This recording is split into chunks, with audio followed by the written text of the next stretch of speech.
વલ્લભાધીશ કી જય।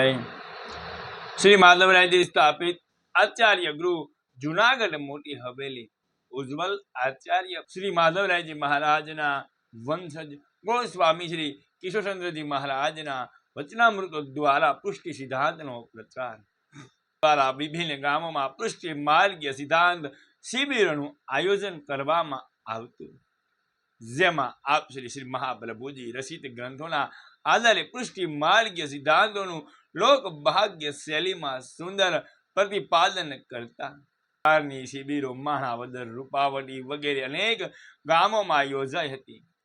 વિશાળ સંખ્યામાં વૈષ્ણવોએ આપશ્રીના વચનામૃતનો લાભ લીધો હતો।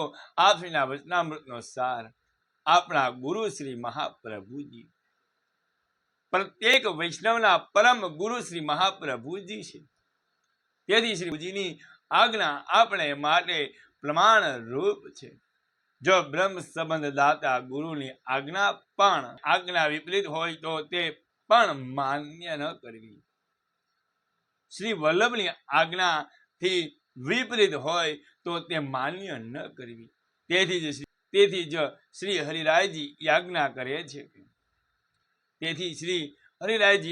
કરે છે કે શ્રી મહાપ્રભુજીની આજ્ઞા વિપરીત કંઈ પણ વાત કરે છે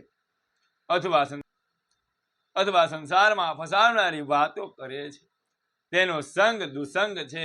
આપણા પરમ સૌભાગ્ય છે કે આપણને શ્રી વલ્લભ જેવા ગુરુ મળ્યા છે। આચાર્યને વેદ, શ્રીમદ ભગવદ્ ગીતા, બ્રહ્મસૂત્ર, શ્રીમદ ભાગવત વગેરે શાસ્ત્રોનો ચાર રૂપ પુષ્ટિ ભક્તિ માર્ગ આપણા માટે પ્રગટ કર્યો છે। શ્રી ગુસાઈજી વલ્લભાષ્ટકમમાં શ્રી વલ્લભના સ્વરૂપનું વર્ણન કરતા કહ્યું છે, શ્રી વલ્લભ નામ દૈસ્યો, શ્રીમદ વલ્લભ નામ દૈસ્યો ભાવે ન ભૂતો ક્ષેત્રપી। શ્રી વલ્લભ જેવા ન ભૂતલ પર કોઈ થશે કે ન ક્યારે થશે। અહીંયા ગોસ્વામી શ્રી કિશોરચંદ્રજી મહારાજના વચનામૃત પ્રસંગ પહેલો અહીંયા પૂર્ણ કરીએ છીએ। કાલે ગોસ્વામી શ્રી કિશોરચંદ્રજી મહારાજના વચનામૃત પ્રસંગ બીજો, ગુરુ શિષ્યનો સંબંધ, આ પ્રસંગ આપણે કાલે જોશું। ઉજ્જવલ આચાર્ય પરંપરાના પ્રસંગો જાણવા માટે અમારી ચેનલ ગિરીશ પાઘડાને લાઈક, શેર અને સબસ્ક્રાઇબ કરજો, જેથી કરીને આપને રોજના માટે ઉજ્જવલ આચાર્ય પરંપરાના પ્રસંગો મળતા રહે।